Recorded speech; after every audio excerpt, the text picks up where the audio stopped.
لله رب العالمين والصلاة والسلام على سيد المرسلين وعلى آله وأصحابه أجمعين أما بعد أعوذ بالله من الشيطان الرجيم لقد أرسلنا رسلنا بالبينات وأنزلنا معهم الكتاب والميزان ليقوم الناس بالقسط দুনিয়াতে আল্লাহর কোরআন এসেছে দুনিয়াতে হযরত মুহাম্মদুর রাসূলুল্লাহ সাল্লাল্লাহু আলাইহি ওয়াসাল্লাম এসেছেন সমস্ত নবীগণকে আল্লাহ পাঠিয়েছেন মৌলিক একটা উদ্দেশ্যে পৃথিবী বৈষম্যহীন এক সমাজ গড়তে কাজে আজকে বৈষম্যের বিরুদ্ধে যে ছাত্ররা মাঠে নেমে এসেছে যে ছাত্র জনতা আমি মনে করি এটা আল্লাহ পাক রব্বুল আলামিনের সেই ঐতিহাসিক নির্দেশনা বাস্তবায়নের একটি পদক্ষেপ যখন আমাদের জাতি দীর্ঘ বৈষম্যের জাতকলে পিষ্ট হয়ে প্রতিটি ঘরে ঘরে বোবা কান্নায় গোটা দেশ একেবারে একটা কঠিন গঙ্গানির শব্দ প্রতিটি ঘর থেকে আসছিল সেই সময়ে যখন কেউ কথা বলার সাহস পাচ্ছিল না সেই সময়ে চিরতরুণ ছাত্র জনতা তারা জেগে উঠেছে বৈষম্যের বিরুদ্ধে তাদের এই জাগরণ আজকে গোটা বাংলাদেশের প্রতিটি মানুষের হৃদয়কে আন্দোলিত করেছে প্রতিটি অভিভাবক নেমে এসেছে মায়েরা আজকে তার সন্তানদেরকে বুক চাপড়ে সাহস যোগাচ্ছে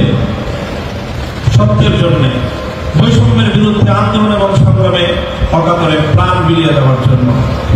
এই সময়ে শহীদি কাফেলা হেফাজতে ইসলাম বাংলাদেশ আজকে ঐতিহাসিক দায়িত্ব পালন করার জন্য আজকে মাঠে নামতে বাধ্য হয়েছে আমি মাঠ করব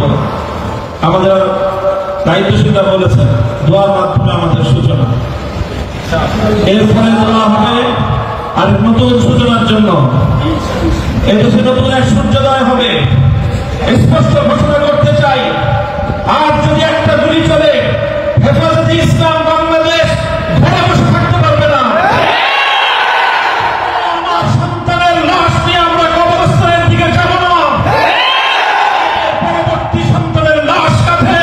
আমি হেফাজত ইনশাআল্লাহ রাজপথে যখন নামবেন টেকনাফ থেকে তেঁতুলিয়া পর্যন্ত পথ ভাঙা সেই গণজোয়ার বুঝে দেওয়ার সাধ্য কারো হবে না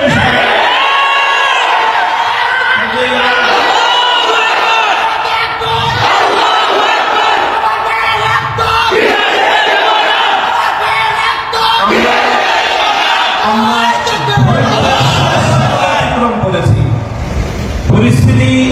এভাবে যদি চলতে থাকে আর যদি আমাদের দেশের জনগণের নিরাপত্তার দায়িত্বে নিয়োজিত আইন শৃঙ্খলা রক্ষাকারী বাহিনী